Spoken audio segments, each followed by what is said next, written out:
Hey everybody, what's going on? We'll get started here in just a moment. Let's do a quick audio check. If you could hear me and if the screen looks clear, go ahead and give a thumbs up in the chat and we'll kick this off. But happy Thanksgiving Eve to everybody.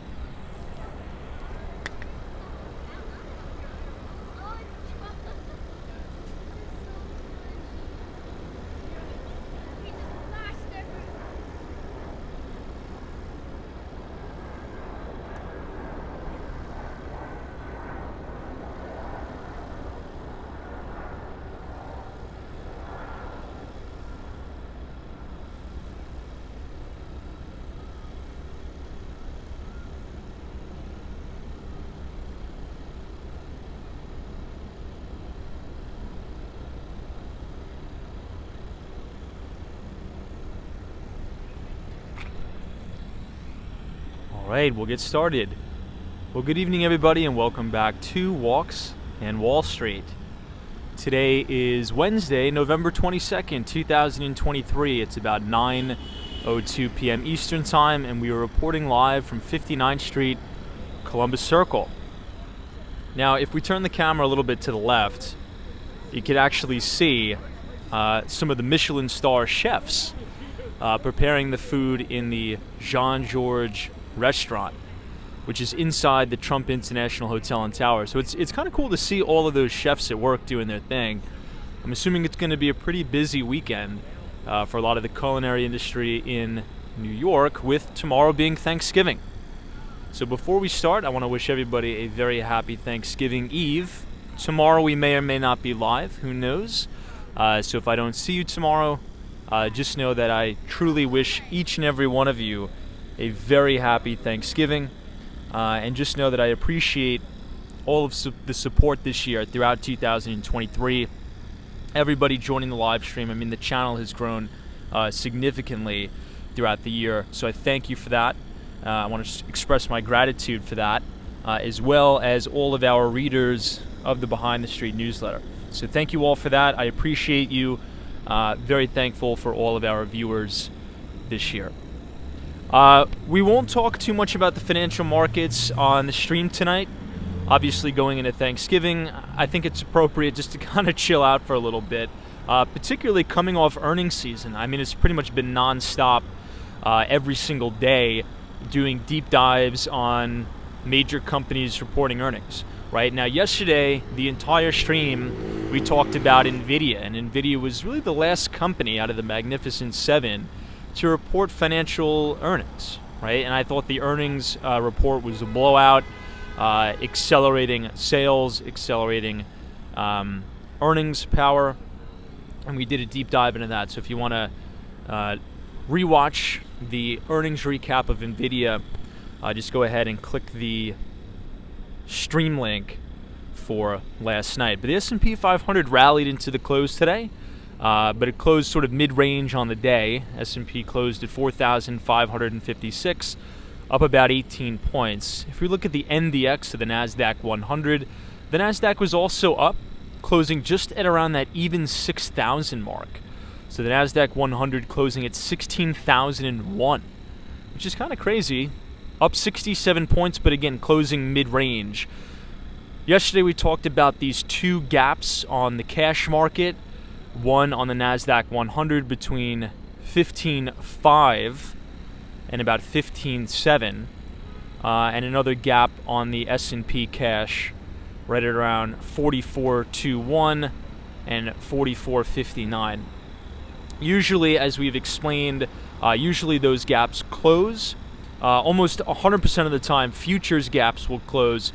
So if you look at the S&P 500 E-mini futures contract, ES, we don't have those gaps, but we do have those gaps on the cash market.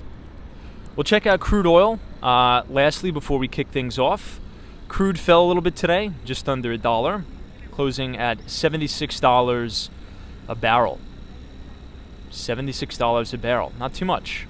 Now the good news, generally speaking, across the United States, right, is inflation has come down significantly, and we've been talking about this almost, I mean, pretty much every single day after the major CPI report. So you're starting to see energy costs come down, obviously with crude oil down, but you're really starting to see some momentum pick up as it relates to shelter costs coming down too.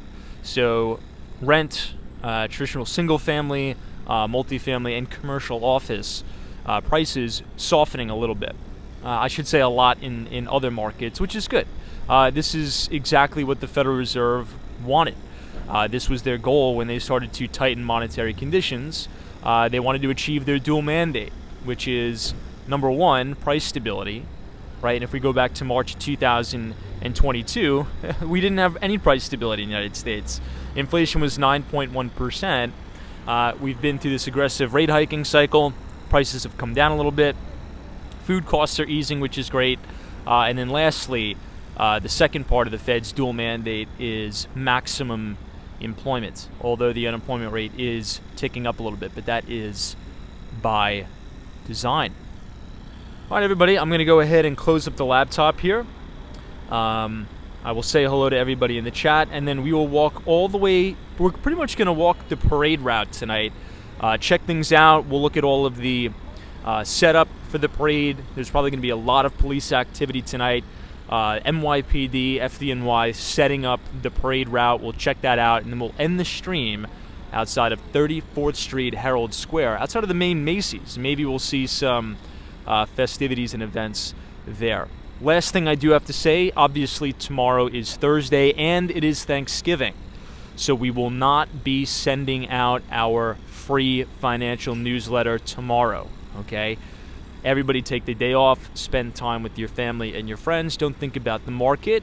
But on Friday, we will be sending out our free financial newsletter. So again, usually we send it out every other Thursday after the market closes. Being Thanksgiving, we're going to send that out on Friday, and you do not want to miss it. So if you want to sign up for that for free, you can scan the QR code on your screen, or you can type !news, NEWS, in the chat, and the Nightbot will drop the link to our Substack, where you can read all of our archived equity research for free, and then going forward, you will receive that right to your inbox every other Thursday. All right, everybody, give me a second, and we'll get started.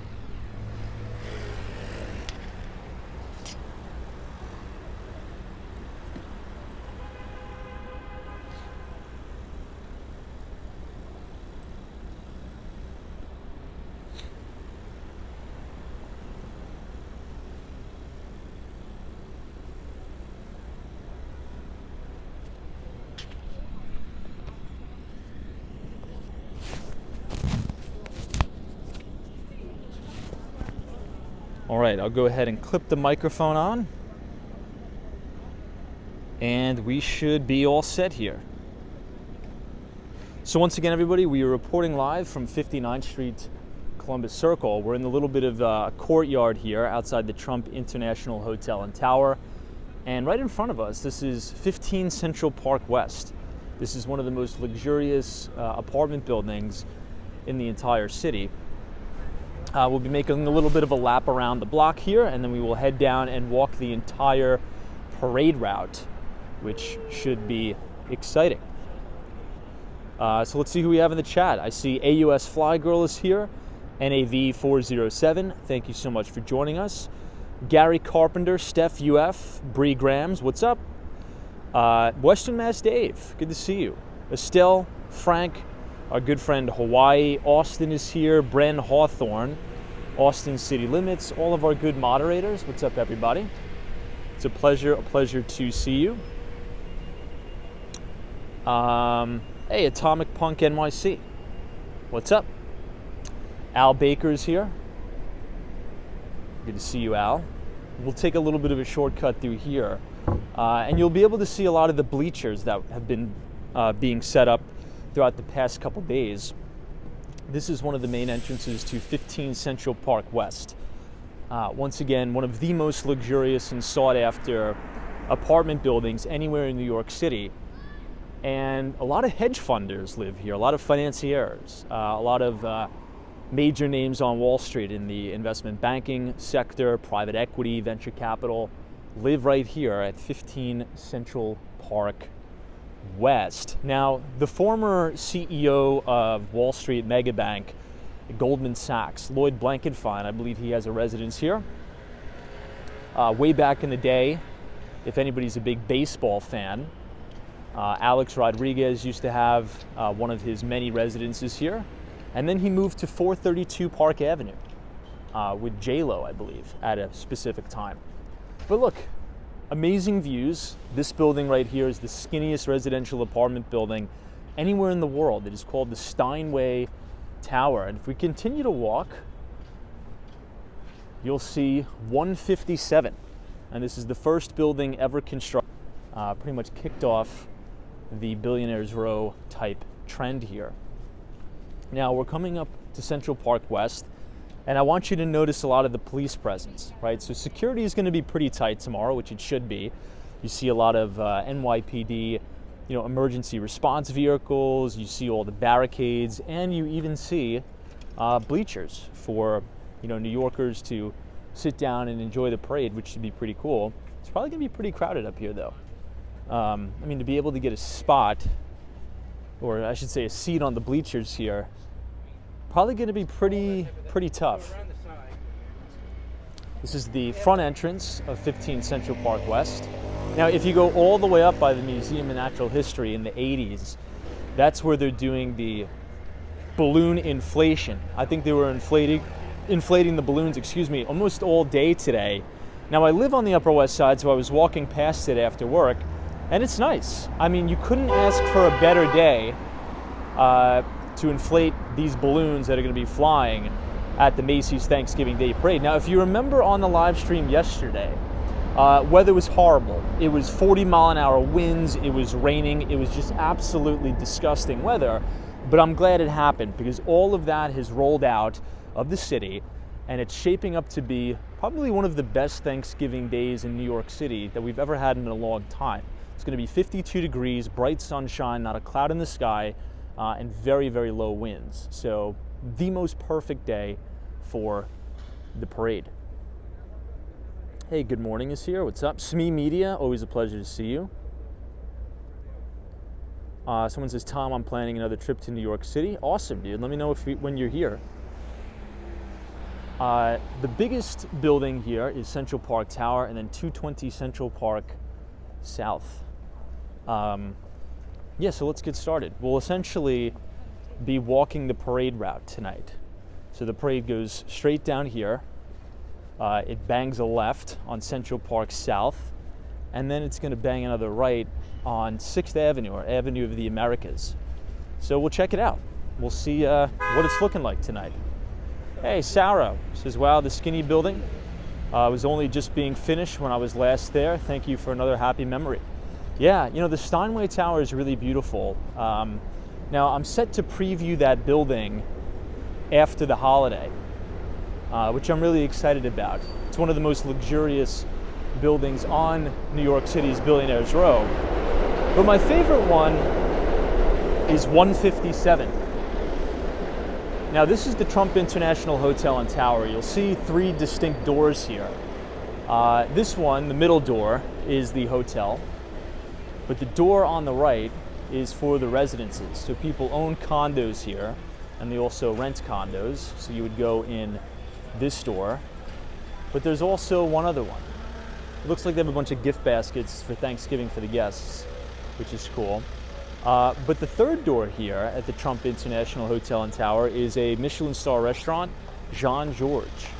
And if you walk around the other side of the hotel, you could actually see all of the chefs cooking the food, which is pretty cool. Hey, JK is here. Says, happy Thanksgiving, Tom. Hope you're staying warm. I am. I'm actually it's pretty hot out tonight. I'm wearing a pretty heavy jacket, but it's about 50 degrees, no wind. So it feels quite hot out, actually, which is nice. You can see all the restaurants are packed. The dining room looks absolutely completely full, which is good. We were talking about a restaurant, Al Coro, which is down on the west side near Chelsea Market. That is one of the few Michelin star Italian restaurants in the city, and unfortunately that's going to close down. So if you're in the city and you want some nice Italian fine dining, I would recommend Al Coro before they close down. I quickly want to point out this building. This is 157. Now, if you see that string where all the lights are on, Donald Trump. Hey, if you see where all the string where all the lights are on there, that's the 83rd floor. Now, the 83rd floor just went under contract. I think it went under contract at full ask at about $34 million. But the broker on the deal, or who had the listing, is Noble Black.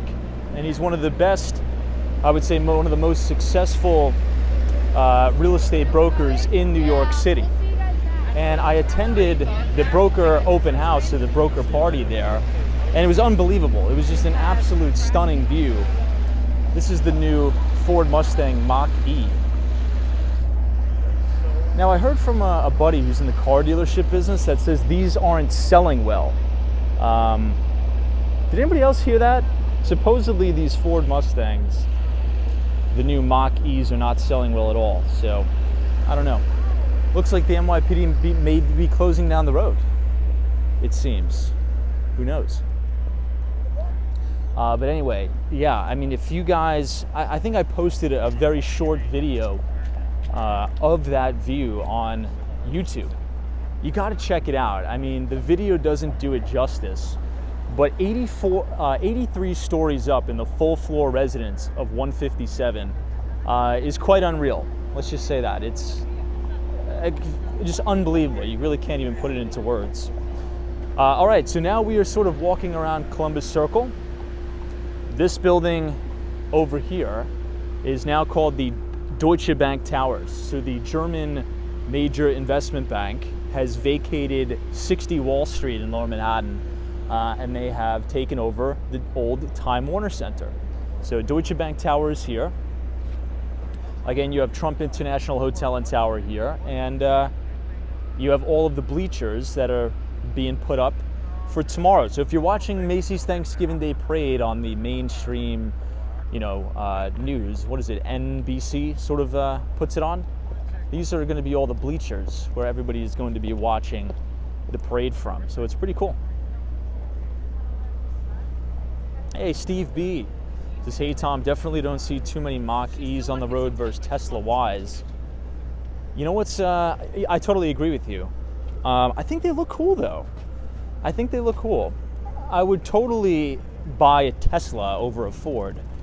You know, I just sold a parking space on the Upper East Side of Manhattan, and the client is actually gonna rig the garage to put in a Tesla charger. He's gonna buy a Tesla Model Y because the prices have gone down so much, obviously, because Elon Musk have been reducing prices consistently. All right, so the parade is going to go this way, down Central Park South. So we'll make this left, and we'll walk all the way down Central Park South. One more look at the bleachers that they're putting up here. Sunshine after rain. Jonathan from Florida is here. Sabrina Fair, happy Thanksgiving. Derek Dulce, what's up? WM. Yeah, WM, I'm in the holiday spirit tonight, man. No derelicts comments from me tonight. I'm in the holiday mood. 7-Eleven. Good to see you. One more shot of the Deutsche Bank Tower, and then let's continue to walk down this parade route.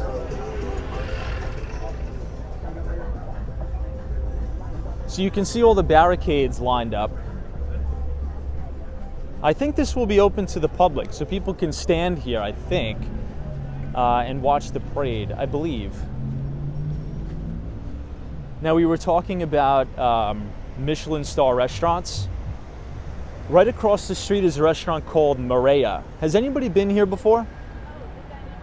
It's right as you approach the main circle here at Columbus Circle. Very good restaurant, obviously very expensive, but Maria is very, very good. Steve B says, interesting, Deutsche moved up to Midtown. Yeah, so Deutsche Bank, obviously the German, major German investment bank, trades under the ticker symbol DB. They used to have that massive building at 60 Wall Street, right? the main flagship building. I actually used to work literally 3 buildings down from Deutsche Bank, and now that's the Wall Street Hotel. I mean, Lower Manhattan is changing a lot.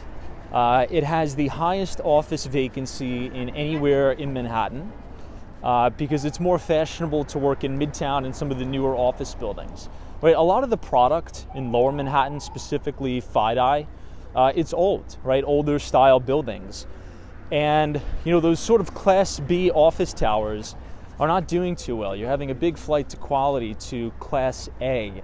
So you could think about the new 270 Park Avenue that's being constructed, 425 Park Avenue, which Citadel Securities is in now, and the Hudson Yards, right? The Hudson Yards. There's a lot of major companies such as KPMG, EY, and the like that are now moving over there. But yeah, you're right. So 60 Wall Street, that used to be Deutsche Bank, is going to be a complete condo conversion.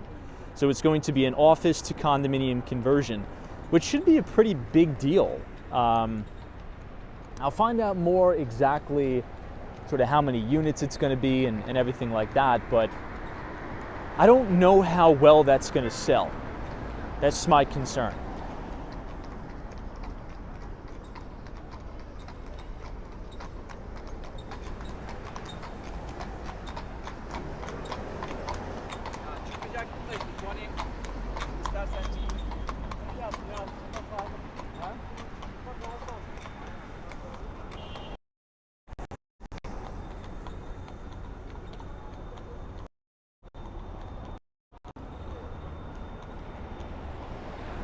Hey, Simple Life, good to see you. Now, if you look at the New York Athletic Club, it looks like there's a major event going on. Look at how beautiful this building looks. So here, especially during the summer, you'll see a lot of people hanging out on the balcony. I mean, that must have amazing views of Central Park. Could you imagine that? Amazing. The ABX girl says supposedly Hudson Yards is cutting their condo prices due to lackluster sales. Yeah, I believe the building that I'm familiar with is 5 Hudson Yards. Now that is like a very, very ultra luxury condo, and yeah, I don't think they've been selling too well.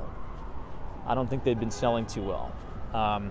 look, the ABX girl, as we've been sort of talking about here on the stream, the market is softening in a big way in New York. And just from experience, we just had a closing today on 2 units in Brooklyn. One sold for $175, so $1,750,000, and then we sold another for $1,350,000. And those were all negotiable, right? So a little bit below asking. So what I say to anybody, particularly in New York City, it's really transitioning into more of a, let's just say, I'll be blunt, you can negotiate in this market, particularly on new development. Not so much resales, because you have to think about the incentivization structure here.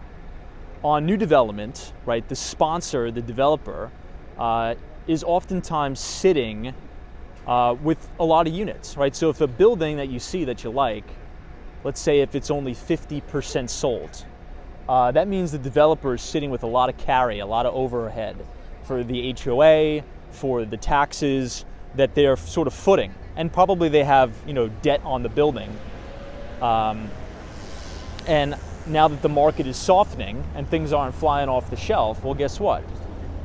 Developers need to move this product and fast due to the rising interest rate environment. So if you see something, right, let's say if it's a 2-bedroom, 2-bathroom apartment in Manhattan, it's a brand new development, let's say it's new development, 1,500 square foot, and it's listed at $2.7. That's the list price. That $2.7, very, very rare it's going to trade at $2.7 now. It may trade at like $2.35 or $2.4. And if you have a lot of firepower, so if you have cash, if you're very liquid, and you see a property that you like, you can get deals in this market, right? You just sort of got to know how to play your hand with it. This is the JW Marriott Essex House here. This is another 5-star hotel in New York City. So what I would do is the following. Here's some more bleachers. Everybody's going to be crowded here watching the Macy's Thanksgiving Day Parade, but look, if you see a building that you like, do diligence, do very, very deep diligence on who the developer is, and then figure out what their other projects are. Do they have any other projects going on in the city, or maybe in other states? You compile all of that data, right? So let's say if the building that you like, brand new development, it's only 50% sold, right? 50% occupancy, and they're all brand new units. And you find out that that same developer also has 3 other projects in Manhattan that are 30% sold, and say the other one is 65% sold. You kind of know that you have the upper hand in this market because the developers have a lot of product they need to move, the sponsors have a lot of product they need to move, and they're sitting on very expensive debt now, and a lot of that debt may be floating rate.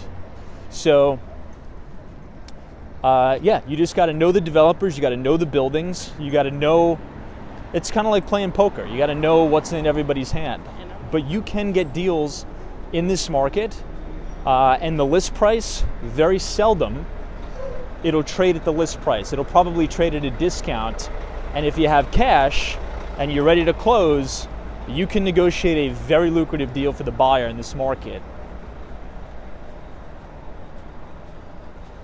I'm assuming they're probably going to take some of these buses away out of here, right? Probably overnight, they'll take them away.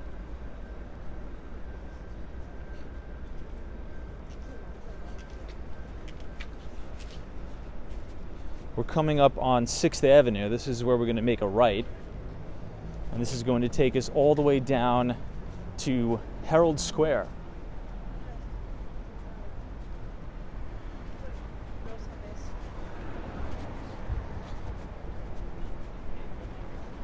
Wow, guys, look at this. Imagine having an apartment right here on this balcony. I would just brew a cup of coffee and hang out on my balcony and have a front row view of the Macy's Thanksgiving Day Parade. You can't really beat that, honestly. Now, that's another reason why I say, Manhattan is a very diverse place. When you talk about Manhattan residential real estate, it means many, many different things. Neighborhoods come and go, neighborhoods fall in and out of fashion, but generally speaking, if you buy anywhere around Central Park South, the Upper West Side and the Upper East Side, from 62nd Street and below in Central Park South, so this little corridor bordering Central Park, it's usually always going to be a very, very good buy. Like from 62nd Street on the Upper East Side, 62nd Street from the Upper West, down to Central Park South, and to 57th Street, this little corridor is always going to maintain its value, and if not, continue to go up in value. You have some of the most iconic buildings in the world. You have the Sherry Netherland, you have the Plaza Hotel, you have the Ritz-Carlton Hotel. This is like a prime, like so rare right here at the base of Central Park. And you have a front row view of the parade. All right, so this is the Macy's Thanksgiving Day Parade American Express exclusive viewing box, I guess. I think you're gonna have a lot of media here as well. And it's 2 floors. You can see some of the heaters up top. You see tables and chairs. Everybody is probably gonna have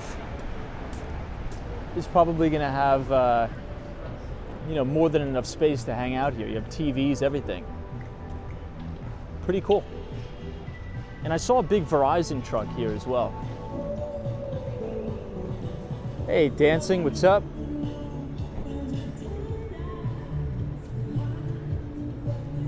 Steve B says, Tom, are you seeing apartment prices fall still, or is it stabilizing now? It really depends on where you are. It depends on the neighborhood. If it's very, very premium product and very, very rare product, that's still selling very fast and at asking. So for example, here's an extreme example, Steve. 157 on Billionaires Row. The entire 83rd floor went on the market for about 34 or 35 million bucks. I can't remember. You could look it up on Street Easy. Noble Black had the listing. I went to the broker party there. It was unbelievable. It went under contract within 2 weeks. So if it's very rare, very bespoke product, it's going to move in this market still at the very, very high end. But some, in less desirable neighborhoods like the Lower East Side, maybe in Gramercy, a lot of that new development is not moving very well, and particularly in Lower Manhattan.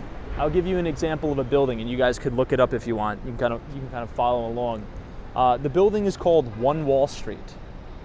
You could look it up, One Wall Street. It's the building across the street from the Trinity Church. Now, that is a Harry Maclau building.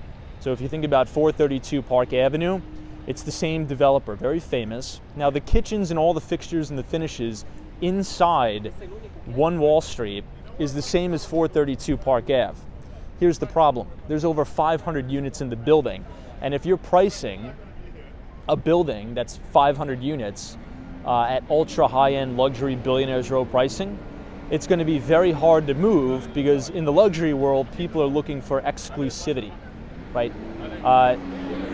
People want to have a one of one. They don't want a one of 500 crammed into an apartment building. I'm just telling the truth, not trying to be harsh. But generally, I would say the market is softening quite materially.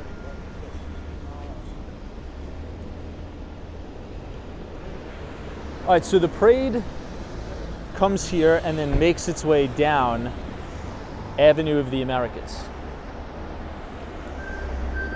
So we'll go down here. But at the end of the block, you have the Plaza Hotel, the Sherry Netherlands, and right in front of us, this building is the Ritz-Carlton. It's the Ritz-Carlton Residences and Hotel. But if you guys are interested, particularly in the New York City real estate market, and you sort of want an inside scoop, if you type !news, N-E-W-S in the chat, the Nightbot will drop a link to our Substack.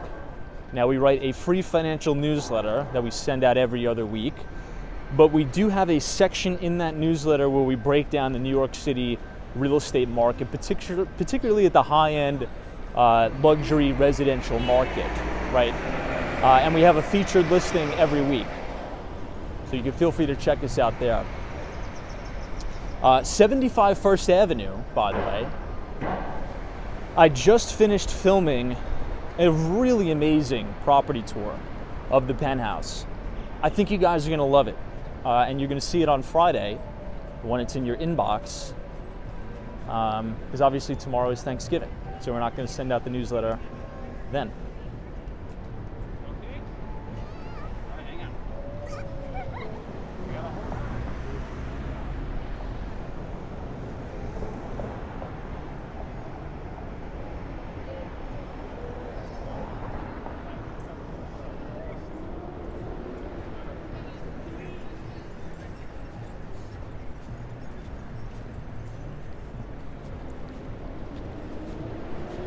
All right, so this is 58th Street. Let me try to do that. Let me try to wipe the lens. I was trying to clean it earlier today, but I got oil on it. There's like a very thick oil on the lens. We'll try to clean it up. Hold on one second.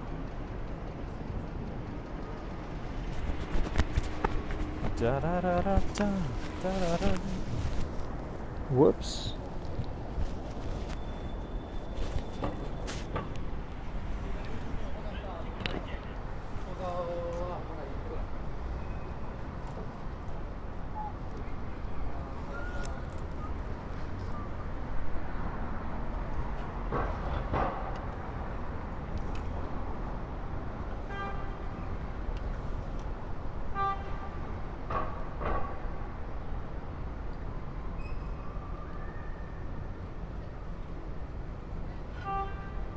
What do we think? What do we think, team? Better or worse? Better or worse in the chat? I think it may have been a little bit better now. I think. Anyway.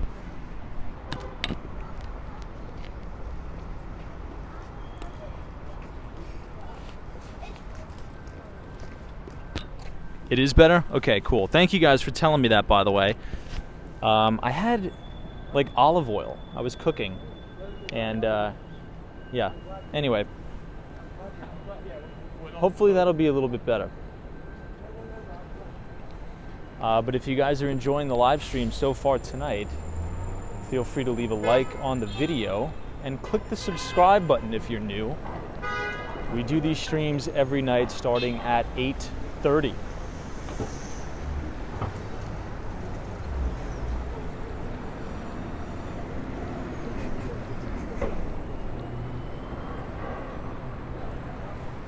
Michael says, what are your opinions on the Binance news?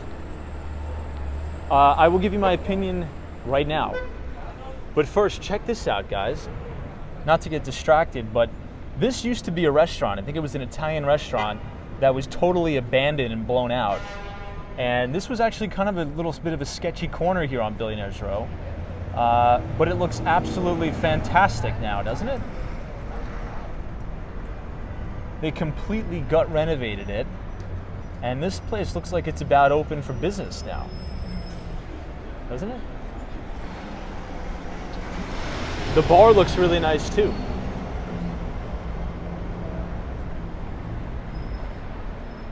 Let's see the name of the place. I think there's a sign on it. Maybe there's a coming soon.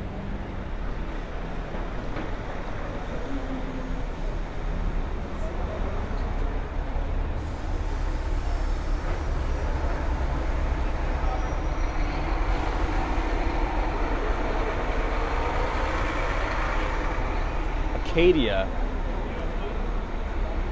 It opens December 13th. And it's closed for a private event. But in essence, with the Binance thing, here's what I believe and here's what I think. And I've said this before. My opinion is if there's a cryptocurrency exchange, and this really doesn't tie into the Binance news, but it will, just stick with me. When there's a crypto exchange that has its own token, I wouldn't keep any money on the exchange. I'd stay away from it.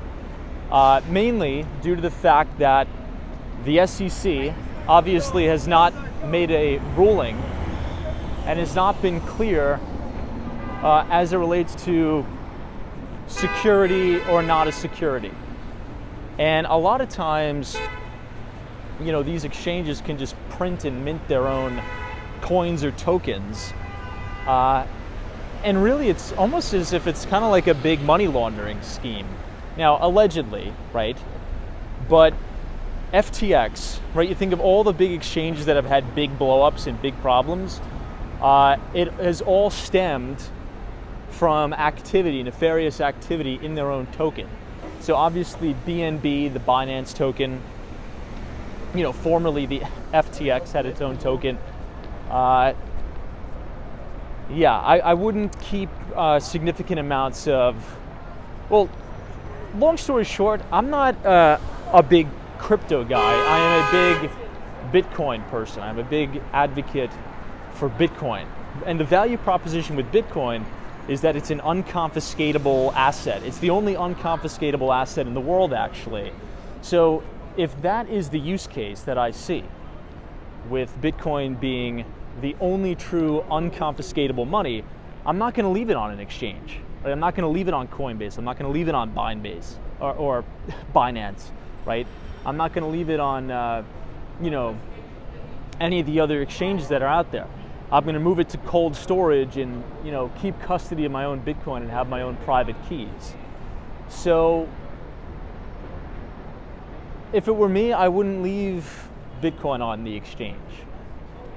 In my view, that violates the only value proposition of holding it in the first place. God forbid something bad happens in the financial system or there's some sort of tyranny, you have a portion of your net worth that is permissionless. You don't have to ask permission from a bank to send money to anybody. It's instantaneous. The network can never be shut down. So that's how I view Bitcoin, as sort of a hedge on like major tail risk events. And I always give the example, the most recent example, and I would say the most real example really, maybe extreme, but obviously first and foremost, countries where remittances need to be taken place, people from other countries working in the United States, sending money back to their home country. But I guess a little bit on a more dystopian topic, when they tried to unbank all of those peaceful protesters in Canada. Does anybody remember that? The trucker protest. The government went after all these people just because they were protesting.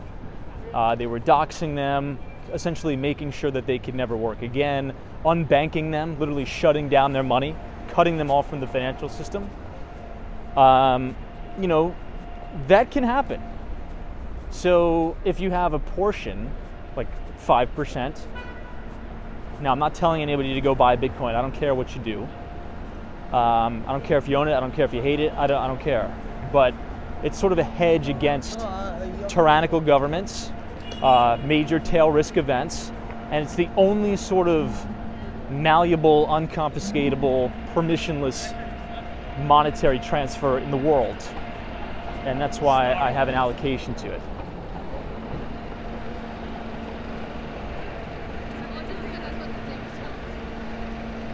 All right, so we're going to continue to walk down 6th Avenue. You can see all the barricades are up, and it looks like they just decorated this for the holidays here, which actually looks pretty good. Yeah, TK Porsche says it was gross overreach, borderline tyranny. Glad Canada is walking it back now.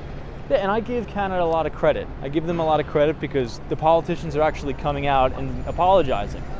And that's fine. I mean, I think if you come out and apologize, I say no harm, no foul. It was a very strange time. Everybody, I don't think there was any malicious intent. I just think everybody was freaking out. And, if you come out like a lot of politicians are and saying, hey, we did the wrong thing, we're sorry. We were just dealing with the data that we were given. Totally respect that. Apology accepted. That's sort of how I think. 100%. But there's some, unfortunately, and I get it, that are like, out for like revenge. And I don't think that helps the country. I think it's just best to move on. This is the Alliance Bernstein building right here. There's actually a major hedge fund in this building as well, Fortress Investments. Hey, Michael is here from Corpus Christi, Texas. Good to see you, Michael, and thank you for joining us.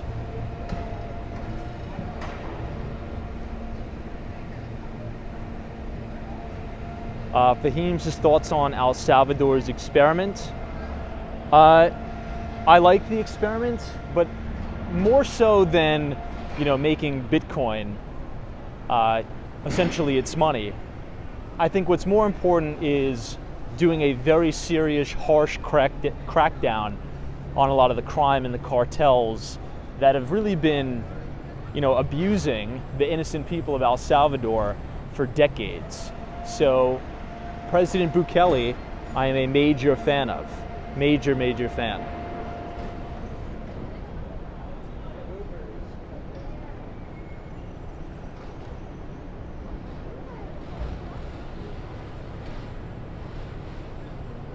SME Media says, any thoughts about the OpenAI leadership? Yeah, that has been nuts. I don't think I've ever seen anything like that in my entire life with the Sam Altman OpenAI stuff. Now, I've said, right, once the news broke that the board essentially ousted Sam Altman as the CEO of the company, I said, okay, there's a lot of stuff going on here. I was looking on Twitter, essentially VC Twitter and Silicon Valley Twitter, tech Twitter, was going crazy. There was so many assertions, There was so many, rumors speculating. So I essentially said, you know what? I'm going to wait 2 weeks, and whatever comes out in 2 weeks is probably the truth. Now, breaking news, Sam is going to be the CEO again of the company. So it's been a wild week, to say the least. But I honestly don't know what possibly led the board to oust the CEO, founder of a company that is arguably, it's the company that everybody is talking about in all of the headlines for AI. It's the poster child of AI, poster child with their product ChatGPT, and you just decide to fire the CEO randomly? I don't know. That seems a little bit weird. I don't know if there was any sort of nefarious activity going on. I don't know if it was pure incompetence. Apparently, right, or allegedly, they said that Sam wasn't being truthful with the board. Now, do I know if that's true or not? Absolutely not. I know nothing about it. But it's wild. It's a really crazy situation. All right, everybody. We are now standing on the corner of Avenue of the Americas and West 53rd Street. Now, this hotel is the flagship Hilton Hotel. And all of I think they're cheerleaders, right? That you see marching in the parade every year. It's called Spirit of America. Are you familiar with that? They all stay here. I was seeing them walking around today, and they will be marching in the parade. And this is the major CBS box where they're going to be broadcasting the parade live right here from the corner of West 53rd Street and Avenue of the Americas. So they built this double-decker, sort of like a media booth. So if you're tuning into CBS tomorrow and you see, the news anchors talking, it's going to be right there. So this is sort of a behind-the-scenes look of the setup of the Macy's Thanksgiving Day Parade here in New York City. Hey, the Mighty Bull is here. Good to see you, Mighty Bull. Happy Thanksgiving to you. Andy is here from South Korea. Annyeonghaseyo. Thanks for joining us, Andy. And here's another cool view of the Steinway Tower again. Yeah, Hawaii says it kind of sounds like what happened to Steve Jobs. It does. It really does. Hey, WM, thank you so much for your very kind $10 donation. This hot chocolate / coffee money. I appreciate your support.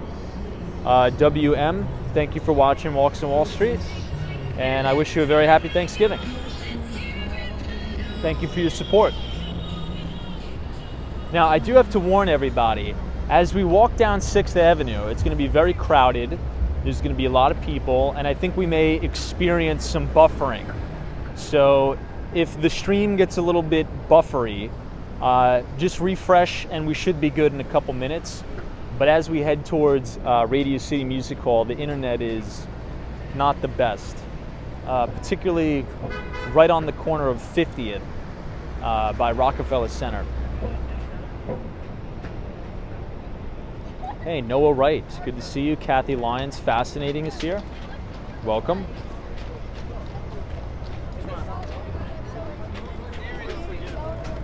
Last thing I'll say about the Binance stuff, I don't know if they'll be able to pay that multi-billion-dollar fine and still be solvent. I don't know, because the financial reporting there is very kludgy. Now, allegedly, way back, Binance was supposed to have an audit done by one of the big accounting firms, right? You think, KPMG, EY, all the major, consultants. I don't know. I don't know if they're going to be able to be solvent after that. What's the total amount of the fine that they have to pay? About $4 billion, I think?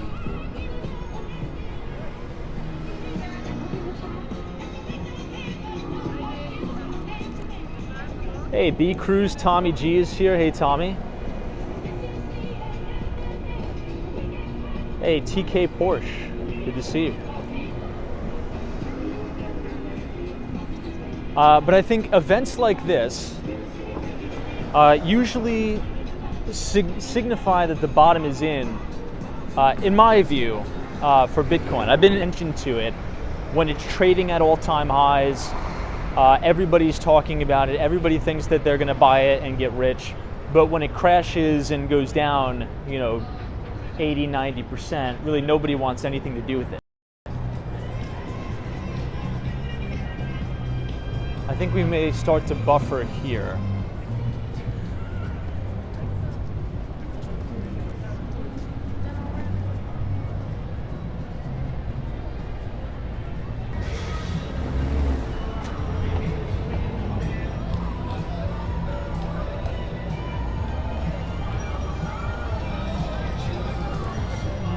Look at all these cart guys. There's like hundreds of them out tonight.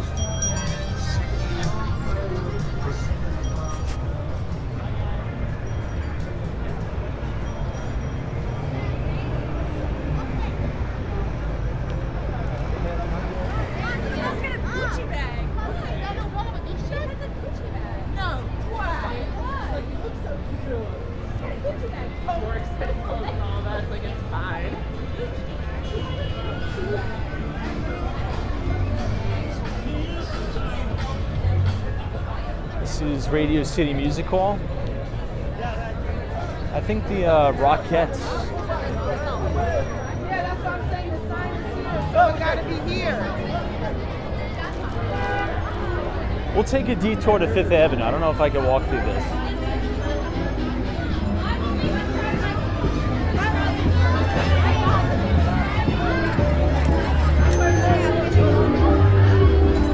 We'll go up towards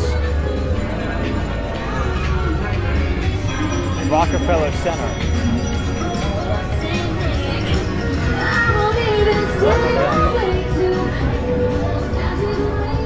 Look at, I've never seen so many of these guys out.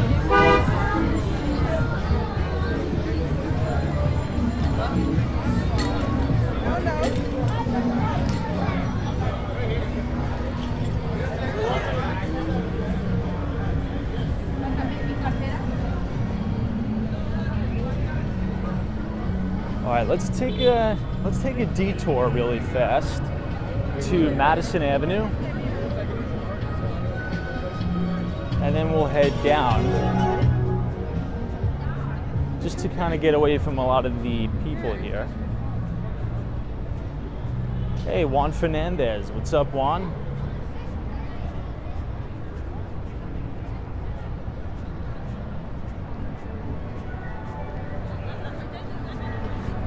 I'll be in Miami in a week, which I'm looking forward to, but I actually have to cut my trip short.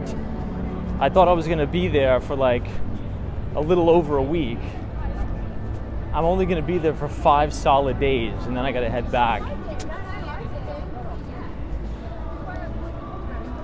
Which really sucks, but. Hey, Matthew M., thank you so much for your very generous $10 donation. Just have a happy Thanksgiving, Tom. And team, thanks for your motivation. Matthew M., thank you so much for supporting the channel. Appreciate it. And happy Thanksgiving to you too. So they've finally taken the scaffolding off the tree. This looks pretty good.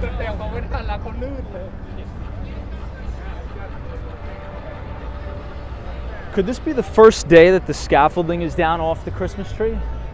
I think it may be. I think it is.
at how crazy big this truck is. That kind of looks a little bit ridiculous, right? Sam says, what time does Tiffany close? Their metal doors are amazing. I'm not too sure, actually. I want to say 7 p.m.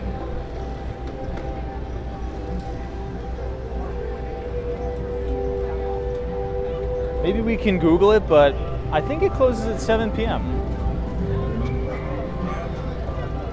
But let's go to Madison Avenue, just to kind of get out of the crowds.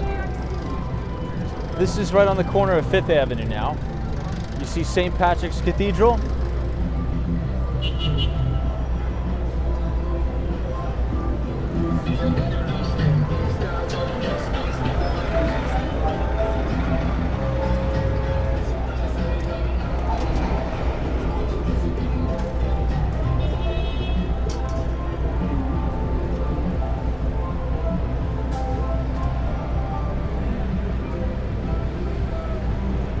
Okay, let's cross here.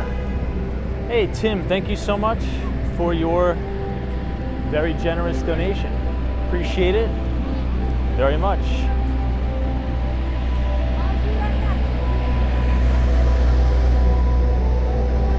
Tim says, thanks, Tom, and happy Thanksgiving. So appreciate you bringing New York to us.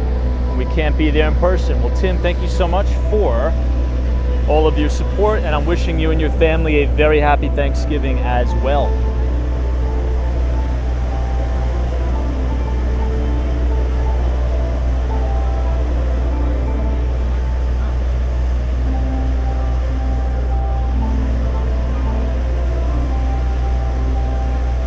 All right, let's go to the New York Palace, just so we can get out of the crowd, and then we'll come back. Maybe we'll watch the light display, a full light display, and then we'll head to 34th Street, Herald Square, and check out the main stage for the Macy's Thanksgiving Day Parade. But at Saks Fifth Avenue, there's a massive Christian Dior theme this year. I think all the windows are sponsored by them.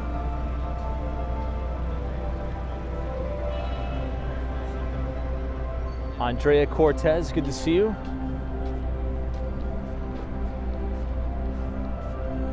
I think this may be a record turnout for the Macy's Thanksgiving Day Parade this year in person. The weather's supposed to be absolutely perfect.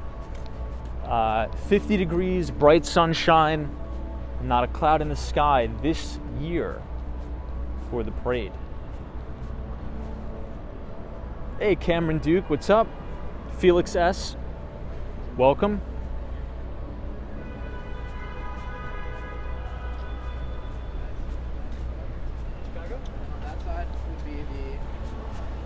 Now, we've seen this about 3 nights in a row already, but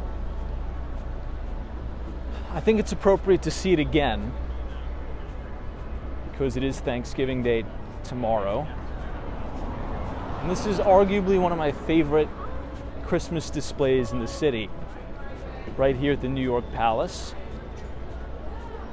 Hey, Mitch, happy Thanksgiving Eve, everybody. Thank you so much. Western Mass Dave says, yes, Tom, this is the year people are getting out and about finally. Yeah, I think it's going to be a good Thanksgiving tomorrow.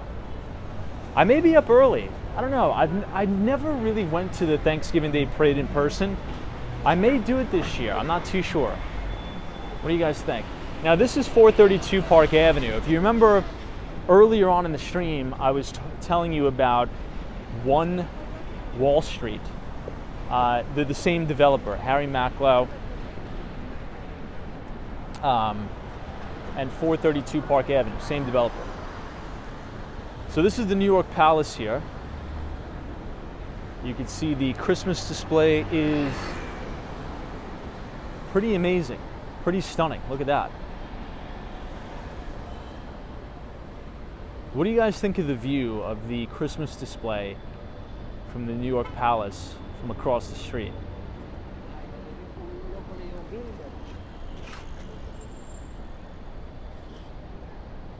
I know, Hang with Mark Mom's like the Tavern on the Green should be sardine packed right now.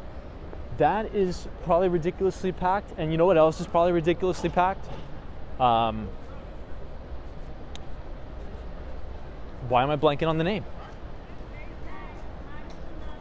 The Campbell Apartments in Grand Central Station.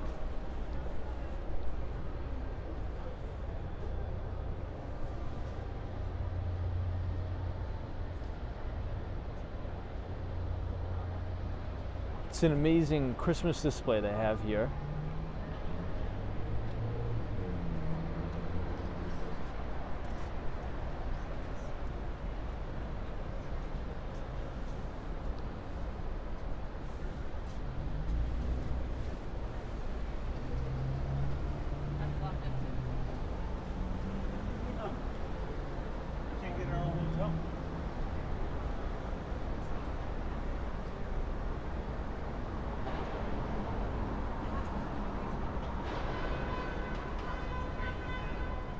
I think they did an amazing job here this year. They may close the gates at 9 o'clock each night just because of the tourists and things like that.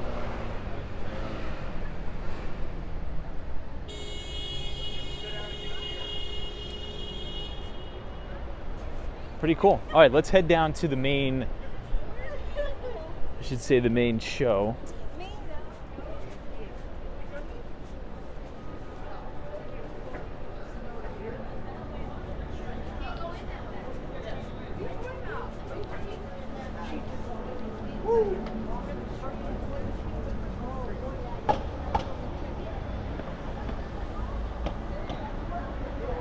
Hey, Vincent is here. What's up, Vincent? I think since we're here, let's go watch the light display one more time at Saks Fifth Avenue, and then we'll head down.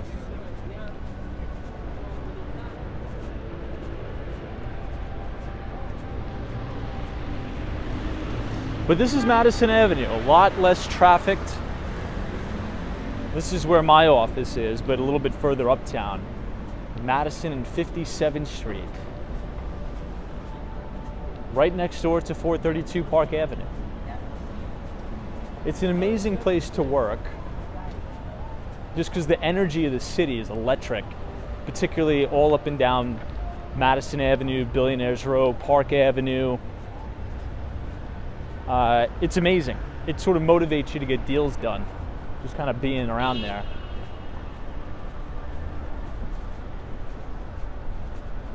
This used to be a Starbucks, by the way.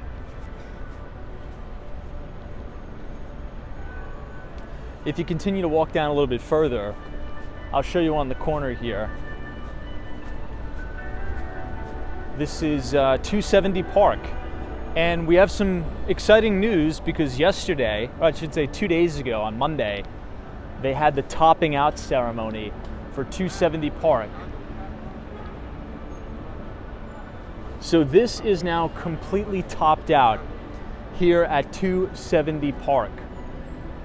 Now the building should be complete for occupancy in early 2025, but CEO of JP Morgan Chase, Jamie Dimon, was here on Monday with the mayor of New York City, Eric Adams, and the governor of the state of New York as well, Kathy Hochul. We're all here for the topping out ceremony, which is awesome. That's when they lift the final steel I-beam all the way to the top, and all the construction workers, all the iron workers who are working on that project sign their names on the steel I-beam, where it'll remain there forever. It's sort of like a tradition. It's pretty cool.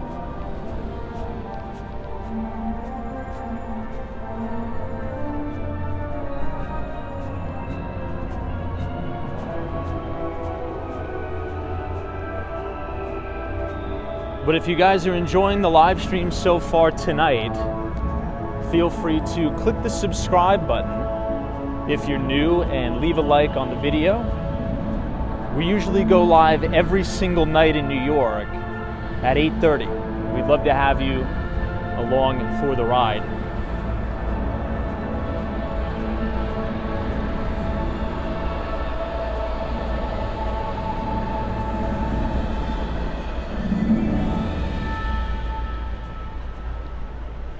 You know what, while we wait for the show, because I think it just ended, I think this is the first night that they're opening up the windows here. We tried to check it out yesterday, but they were all closed. They had all the sort of the curtains down.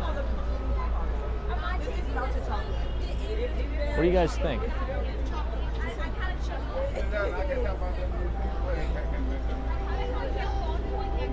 For a second, I thought this was that perfume brand, Le Labo. Is anybody familiar with that? They sent us a bunch of stuff to our office, and it smells really good. And I was looking up some of the prices online, and wow, that thing is expensive. Like for a bar of soap, it's almost like $100. Anybody heard of that brand, Le Labo? They sent us a bunch of stuff today, so thank you, by the way, for that. Now this looks like the George Washington Bridge with the Empire State Building and the Chrysler Building as a lipstick for Dior. I think that looks kind of cool. We'll go down to the end.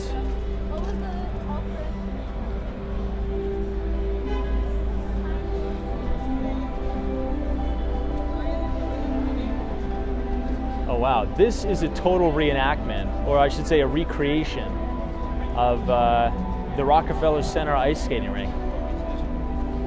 I think this one's my favorite in the entire city. I think this one even blows away the windows at Macy's.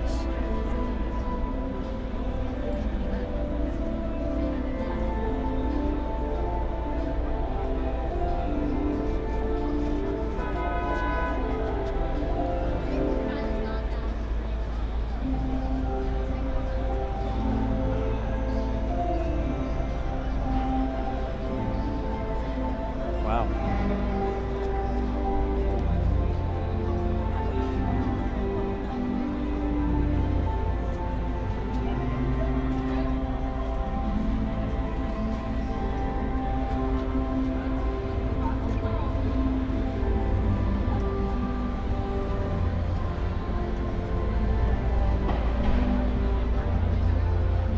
Hey, Jeff in Southern Tier, New York. What's up, Jeff?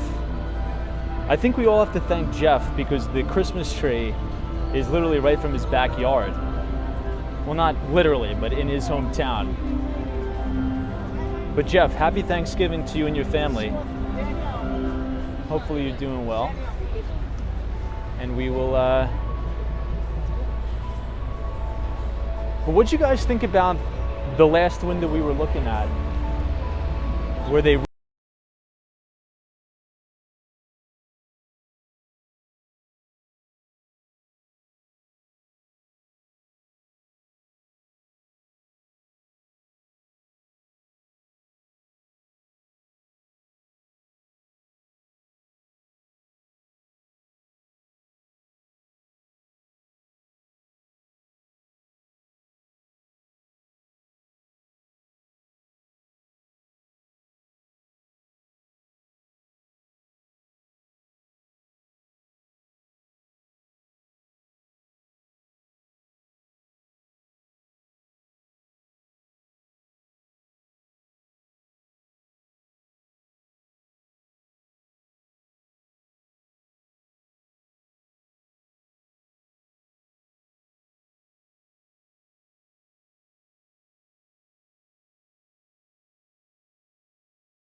All right,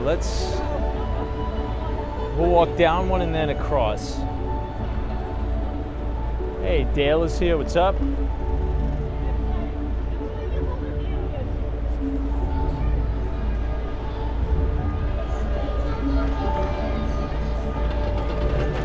Now, the Empire State Building is lit up in all blue today, which looks nice.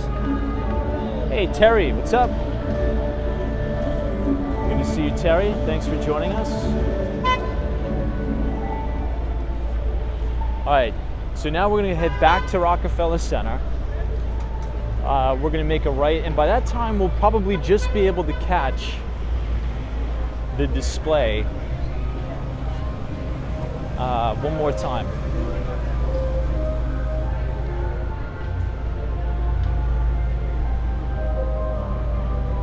So this display, I think it starts to show every 10 minutes.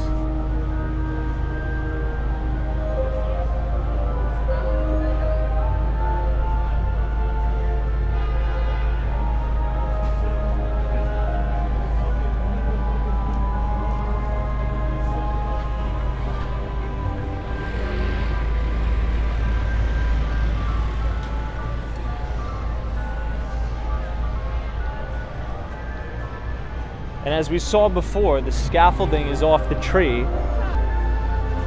Now, we were here the day that they were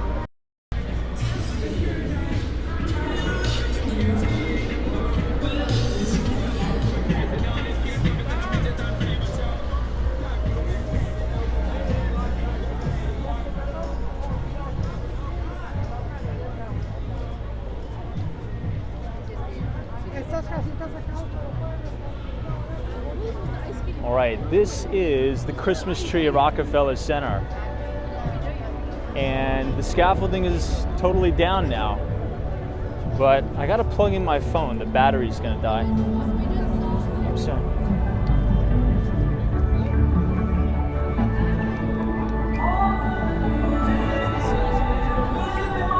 Yeah, what's up? Oh, thank you so much.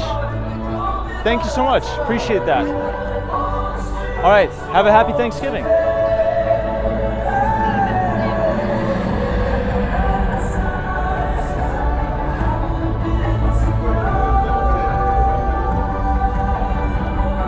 right.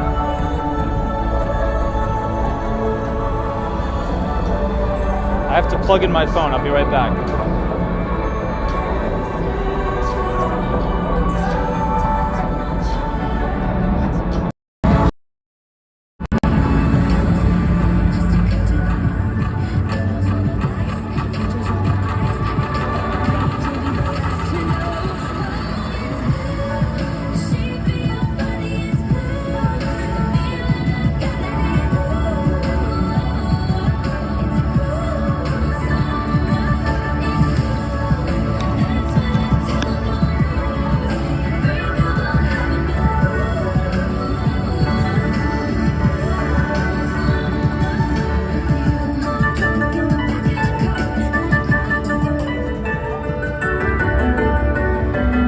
Charles, thank you so much, my friend.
Cool.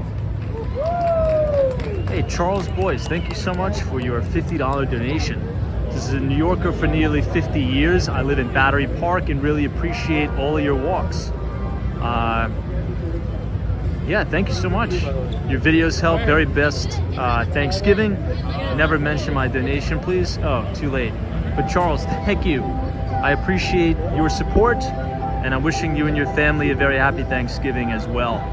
The RV or TV, my friend, thank you so much for your generous donation. This says, hey Tom, happy Thanksgiving. Grab a drumstick on me. I definitely will do that. The RV or TV. It's a pleasure. And thank you for all of your support this year. I appreciate it. All right, everybody. Let's head down. Let's head down to 34th Street.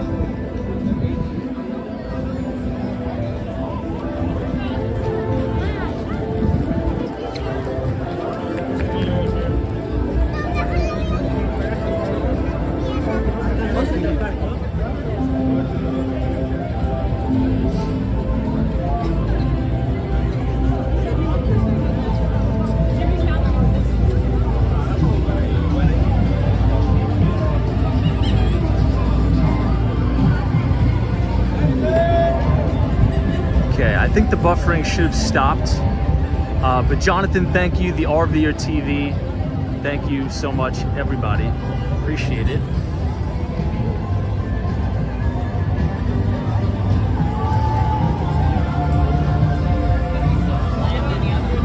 Okay, let's go back to 5th Avenue and walk down, just so we sort of miss all the craziness of 6th Avenue.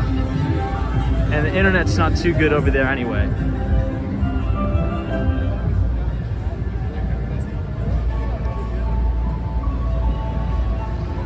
Mike says, when is the tree lit? I'm not...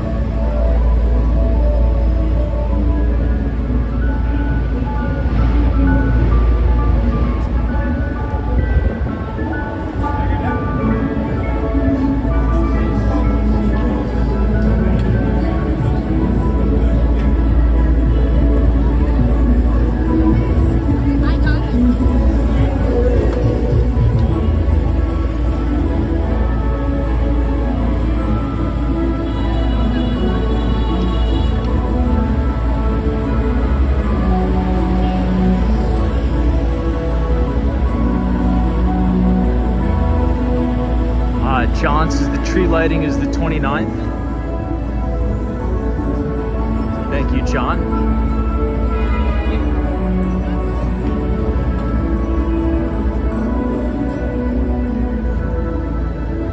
All right, so what do you guys think about the Saks Fifth Avenue Christmas display this year? Thumbs up, thumbs down? I think that thing looks awesome.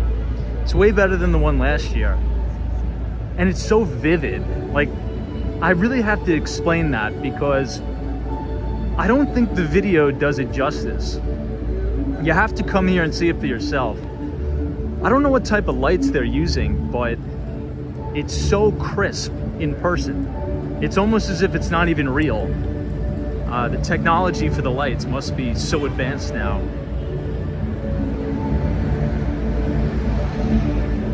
CPQ says, Tom, ever been to the Union Square Market this year? Not yet this year, but I will be going. And I'll also be going to the Columbus Circle Market as well. Wow, 300,000 LED lights. Definitely seems like it. Now, all the way in the distance, you're gonna see the Empire State Building. It's lit up in classic blue.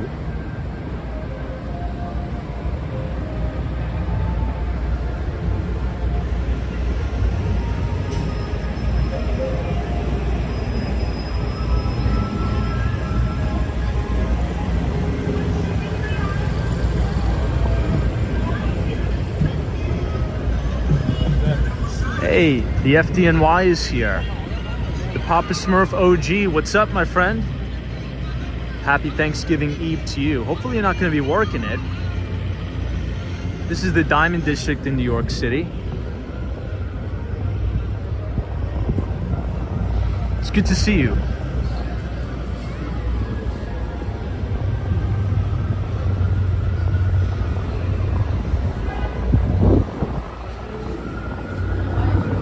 All right, we'll walk down to 42nd Street and then we'll hop back on 6th Avenue. It's gonna be too crazy to walk down 6th tonight.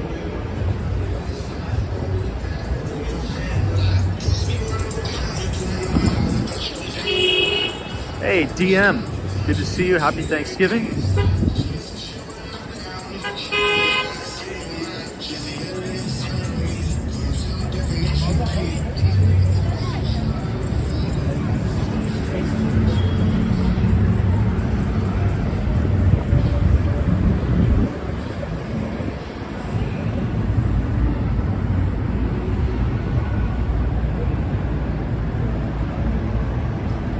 Wow, that's an amazing view of the Empire.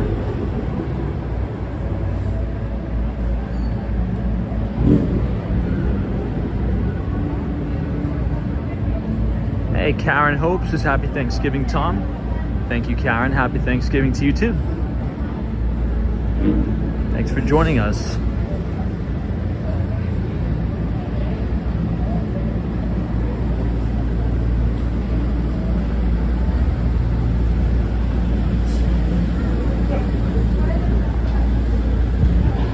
Now, how many of you are going to be working on Friday? Or are you sort of just taking off the whole long weekend?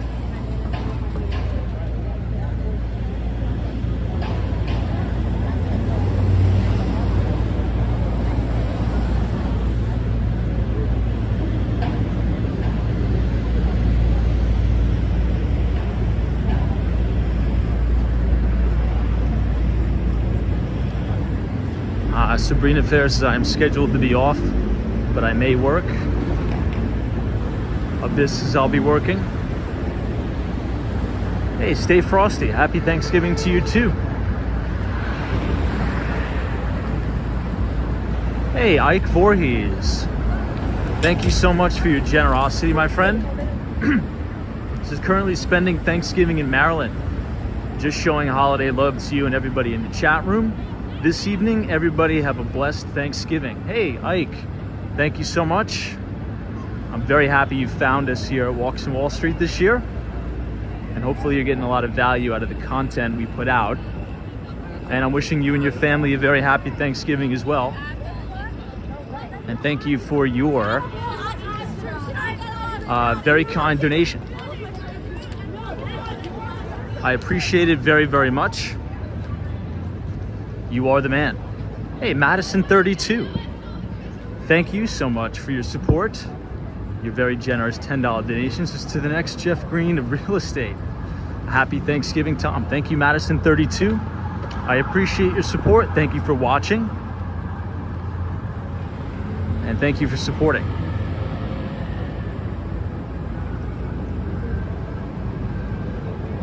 And hopefully you have some good plans for tomorrow.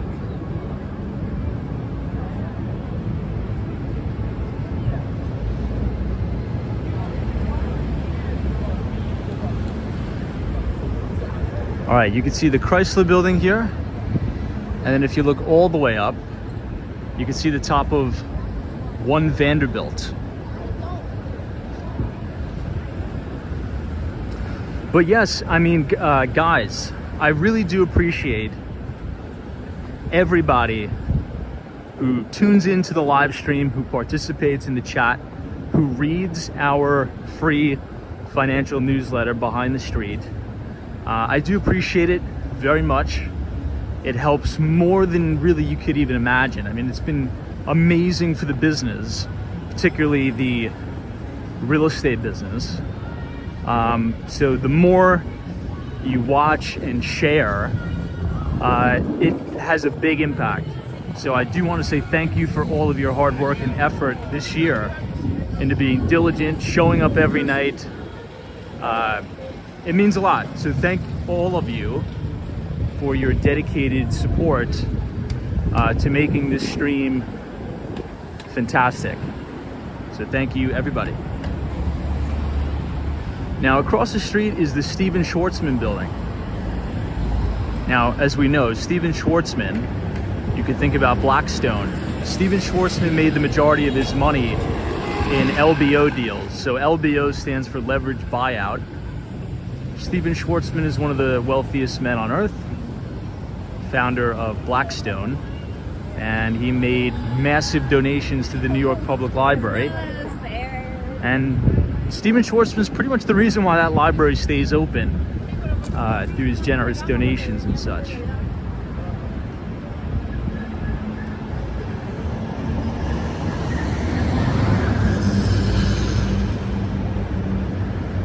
Hey Noah, what's up? Good to see you. Happy Thanksgiving to you.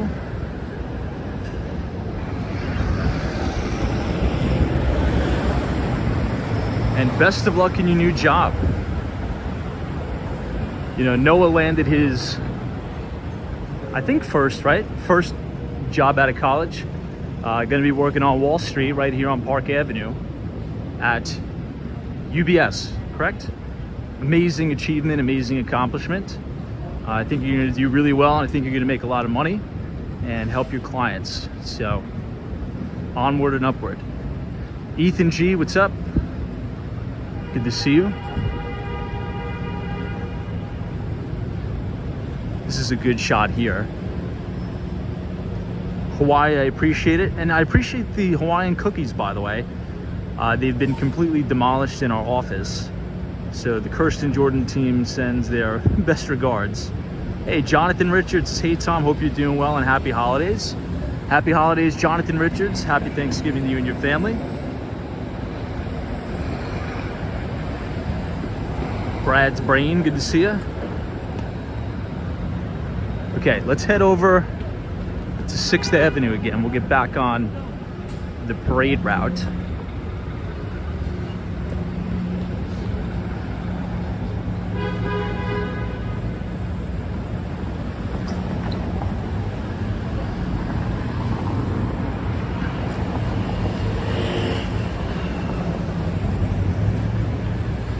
But I'll wait to cross here just so we can unplug the battery, and I'll maybe plug back in the microphone.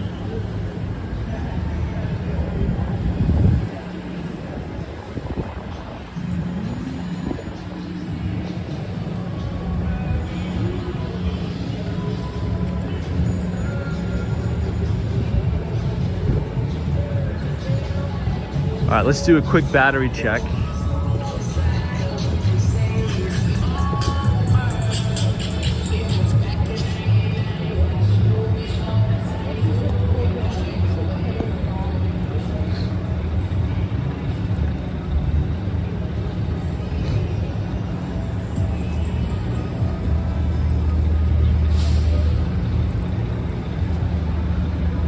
All right, I think we're good on the battery.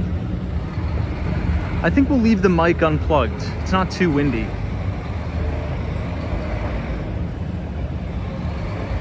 But then I think the only other thing that may die soon is the gimbal. So we'll give it a good shot. Hey, Colton Manning says, hey Tom, I signed the lease in Brooklyn yesterday. I'll be moved in there in a few weeks.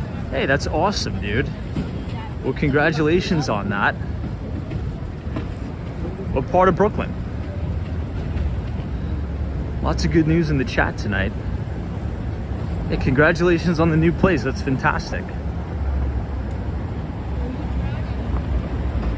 Let me know if you need any help moving or anything like that. I'll see if I can pull the strings at a moving company or something. Someone says, Tom, what is inside the Empire State Building? Is it offices? Yeah, and I think Palo Alto Networks, which is a major cybersecurity company that we cover a lot. I think they just signed or extended their lease in the Empire State Building, I believe.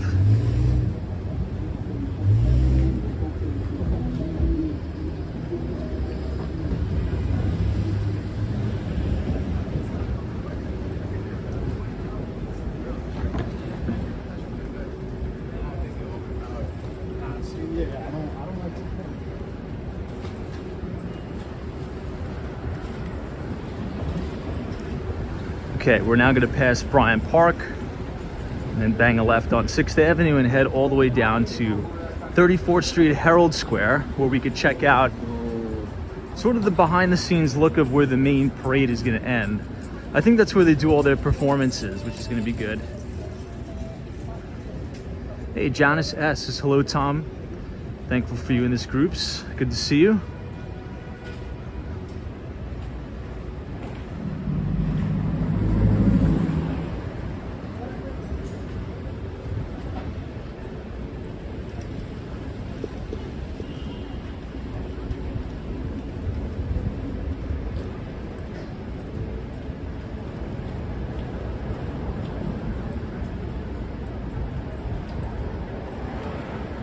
Now that is Bryant Park.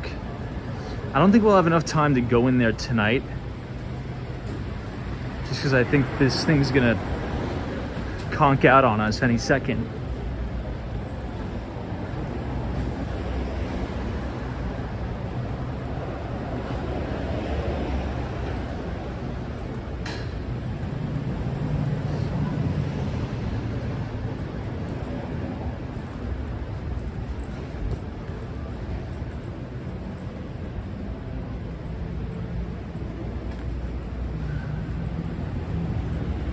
Yeah, but Colton, let me know what neighborhood in Brooklyn. I'm leading a project in Red Hook called the Conover. 199 Conover Street in Red Hook, Brooklyn. And we actually just, we put 2 units in contract and they closed officially today. So those 2 deals closed, 2 townhouses. So now the building is over 50% sold. 1 townhouse we sold for $1,750,000. The other we sold for $1,350,000. And then we closed on 2 parking spaces today. $140,000 each, all cash deals. So hopefully for the month of November, maybe we'll be the #1 team, real estate team in Manhattan. We have like 2 massive deals pending that I think we're right on the finish line for, but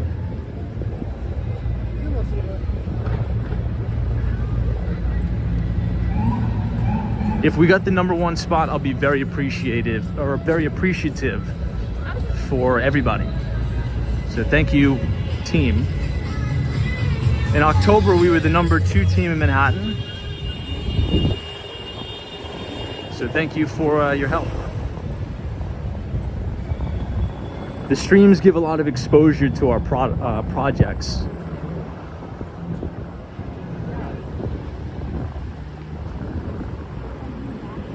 All right, this is the Sheraton Hotel on West 39th.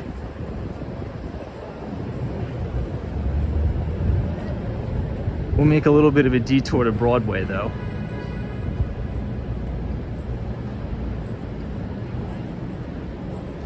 Western Mass Dave says it will happen. I'm trying to put it out there in the universe. I'm trying to put it out there for sure. I'm a big believer in that, even though it's a little bit hokey and kind of corny. I think what you put out there and what you project into the universe, and if you pursue it relentlessly, you're gonna get it. You just have to be diligent and hammer on it every day, in perpetuity, forever. So I think that'll be cool. We'll see.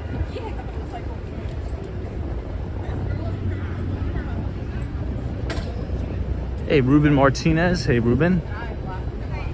This is artichoke pizza. Were you so proud of me? Not a big fan, honestly.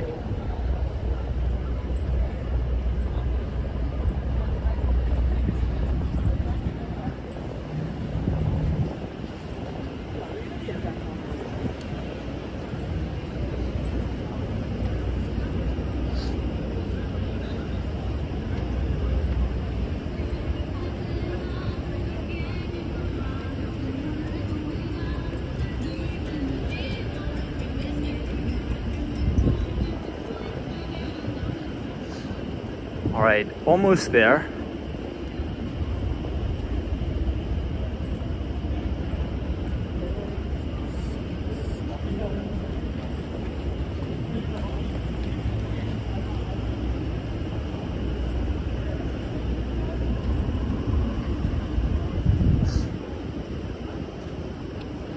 West 38th Street.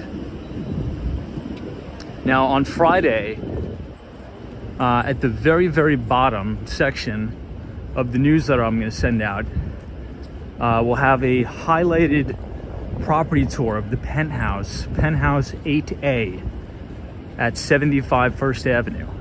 Now, currently that listing, Ryan Serhant has that listing.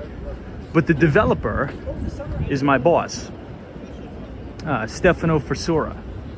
So I think we can collaborate here, bring more awareness to the project, and maybe we'll close a deal. So look out for that in your email box on Friday. That'll be like the last bottom tier of the newsletter. Will highlight 75 First Avenue, penthouse 8A. It's an amazing place on the Lower East Side of Manhattan. East Village, really. I should say East Village. Let's wait for all these cars, actually. I don't want to cross here. Denise says, does the trash ever get collected? It doesn't seem like it. I know, that's a big problem. That's a big problem, I'm not gonna lie. As you can see, that is one problem we need solved in New York City, is the trash problem. That is definitely a massive problem. But anyway, if you want to see that, I'm only going to release the video, the property tour of the penthouse, in the newsletter. It's not going to go up on YouTube, unfortunately. So if you type !news, N-E-W-S, in the chat, the Nightbot will drop the link to our Substack, the free Behind the Street newsletter, which is a free financial equity research piece we send out to all of our subscribers every other Thursday. But since it's Thanksgiving tomorrow, we'll send it out on Friday. Oh, I think maybe the police officers are shutting this down. Let's see. Let's see if we get turned away. Okay, thanks. All right. So we'll go to Fifth Avenue. So they're shutting it down, probably because they're setting up for the, I think all like the audio equipment, video equipment for the parade is essentially being set up all right here. So we'll go around to the east side, and maybe we'll just make this right on 6th. We'll see.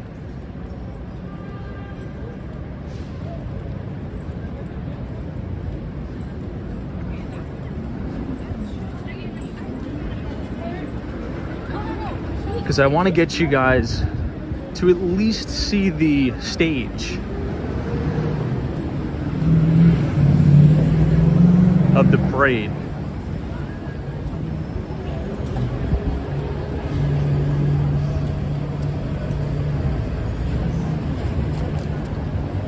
Go for Hokies is just subscribe to the newsletter. Let me know how you like it. We cover global markets, so global capital markets, fixed income, real estate, and there's an audio portion. So if you download the Substack app, you can listen to it being narrated in my voice, which I think is a little bit easier for people to consume.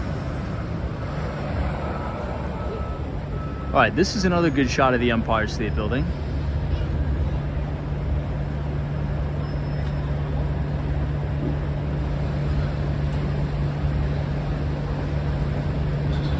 Hey, Joe E. This is Tom. You're always on point in all things business. Once again, wishing you and everybody a happy Thanksgiving. Thank you, Joe. Same to you.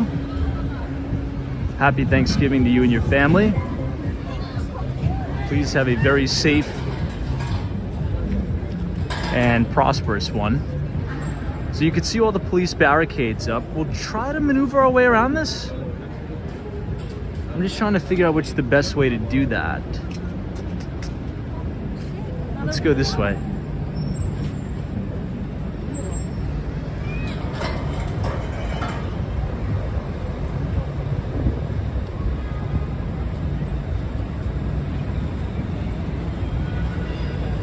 Maybe we could cut through here. No, I think it's closed. We have to go around one more.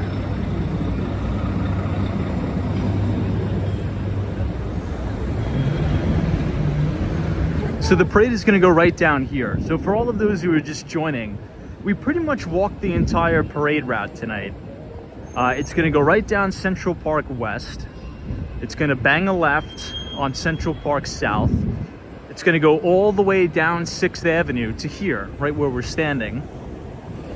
And then it's going to bang another right on 34th Street, right outside Herald Square and Macy's.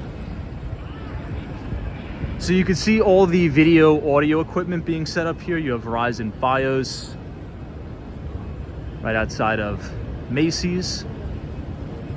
A lot of police presence. You have a lot of undercover police officers, everything. It's very, very tight security here. But this is the main stage as you sort of head down this way. You can see they're building it. They're actually still doing some construction on the main stands here. So people will be able to sit down here. I believe just any spectator can sit here. I think, I'm not sure.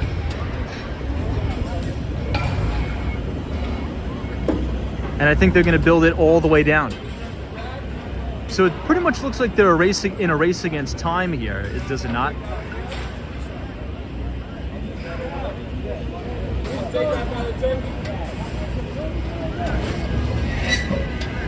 Someone says, where does the parade end? I think it ends right here.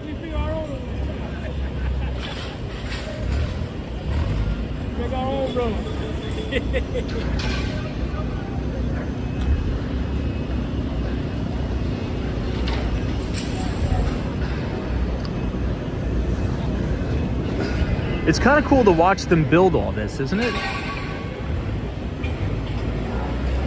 Because if you're watching like NBC or CBS tomorrow, the main camera is going to be over there.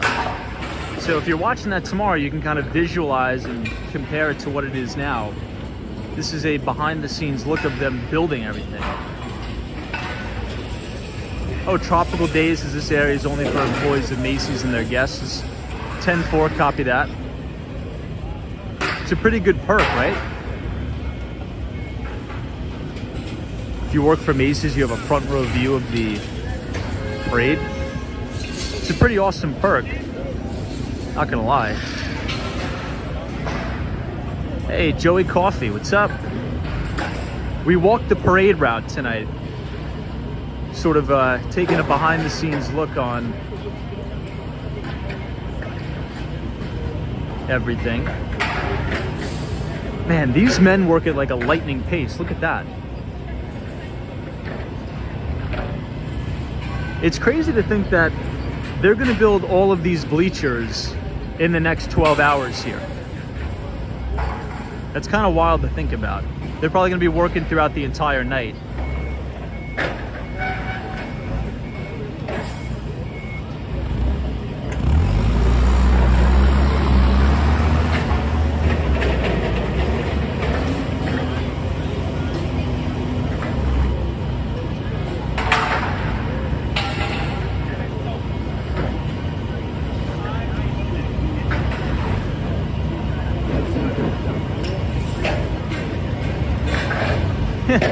Yeah, Tom Glass is like, I suspect it's not their first time.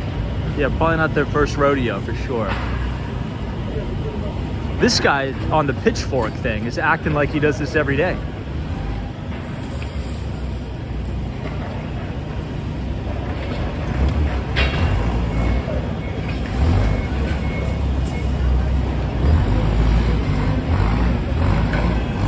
All right, let's see if we can head a little bit further down that way. Maybe we can get a better look, see what they're building down there.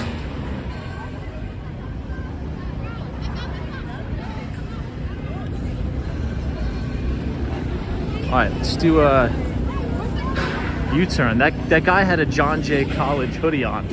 It's my alma mater.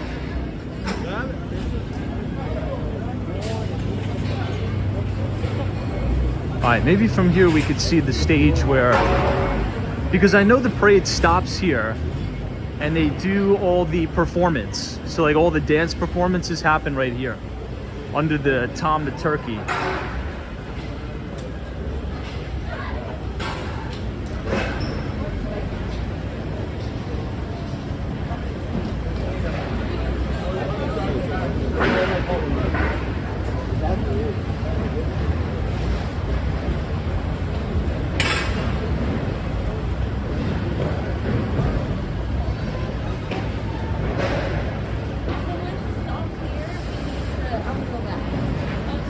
So this is all the audio, the light work that is being taken place here. Oh, Joey Coffee's is, by the way, on Luke's Lobster. Did you find out how much the rent was? I think I may have missed your comment. I'll have to go back and look. I know, everything in Miami is all those production tents. I know Eric Tate's like, that's a lot of work.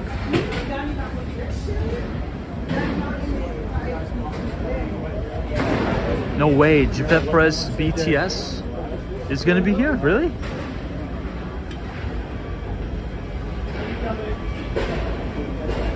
All right, this is sort of the main stage here.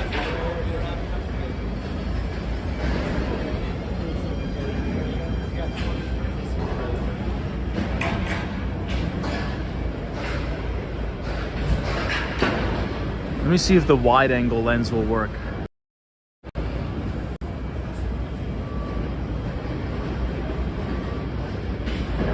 Ah, Joey, okay. Deal based on sales, got it. Makes sense.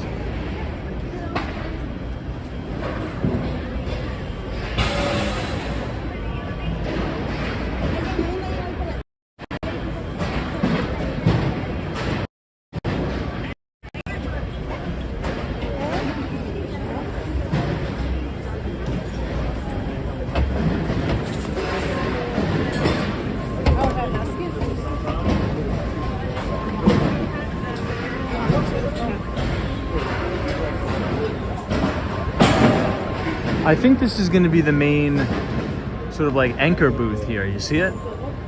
This thing, podium.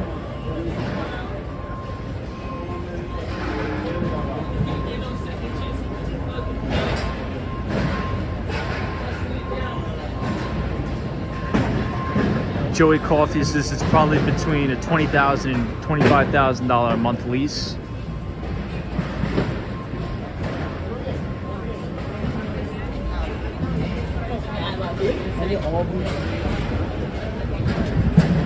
You know, I'm actually craving a lobster roll again, but I can't buy it again. I'll get it on Christmas Eve. Christmas Eve will be the next time I buy a lobster roll from Luke's. All right, so we have more equipment here.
Okay, let's head all the way down to the end.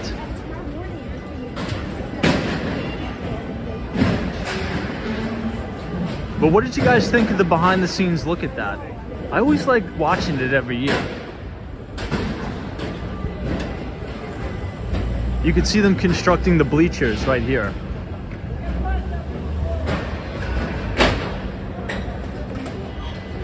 I know, Chris is so much for getting sleep on the street tonight.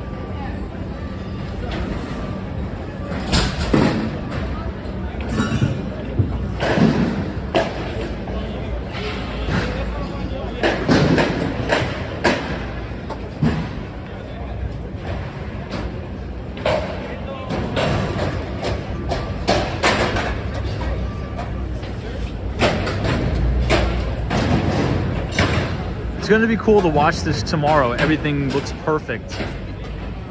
while we were watching them running around at light speed building it 12 hours before.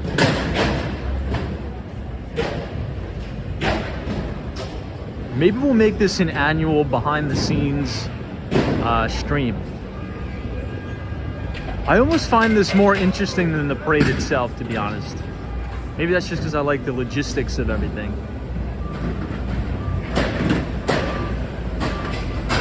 Hawaii says, does anybody know what time the parade starts? I think it may start at 8:30.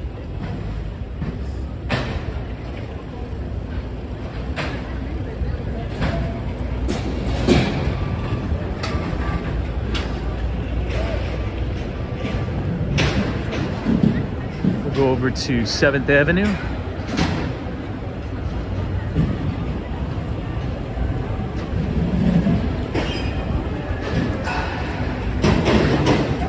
Hey, Marcy M, happy Thanksgiving to you. Thank you for your support and watching this year.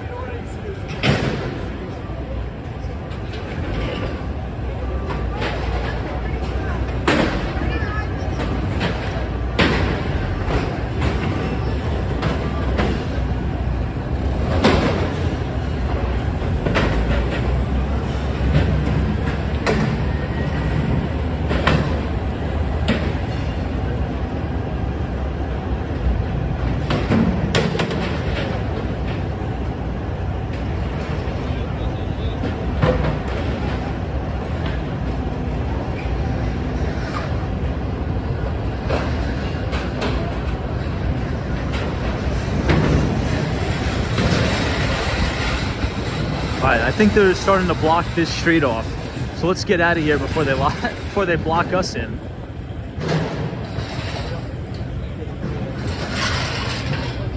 I think we just made it out in time.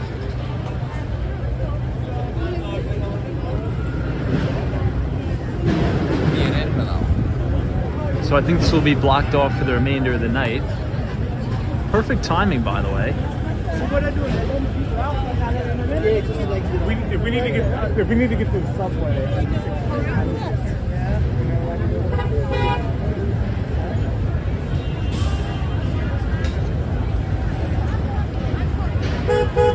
I see you.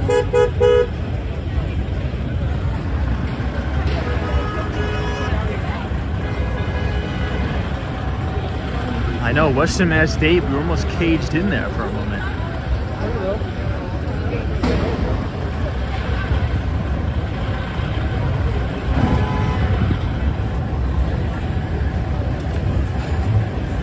All right, everybody. I want to thank all of you for coming out to this behind the scenes stream tonight. I want to wish all of you a very, very happy Thanksgiving to you and your families. And I also want to thank you all for your support this year, supporting Walks on Wall Street, supporting my work. So we will see you all tomorrow or Friday. If you enjoyed the live stream tonight, feel free to leave a like on the video. And click the subscribe button if you're new. We usually do these streams starting at 8:30 p.m. If you want to sign up to receive our free financial newsletter and all of our equity research, you can scan the QR code on your screen and punch in your email or type !news, N-E-W-S in the chat, and you will be signed up to receive it. This Friday, we're going to send it out to your email box with an exclusive property tour of the penthouse at 5 First Avenue. So everybody, take it easy. Happy Thanksgiving. There's always a bull market somewhere. You just need to know where to look. We'll see you all later. Austin City Limits, Joe Driver, Jonathan Richards, Marcy M, Tatted Tara, Sunshine After Rain, Abdullah, D, Hang with Mark Mom, Janice S, Sunshine After Rain, Austin City Limits, Ike, Stephen Bate, Western Mass Dave.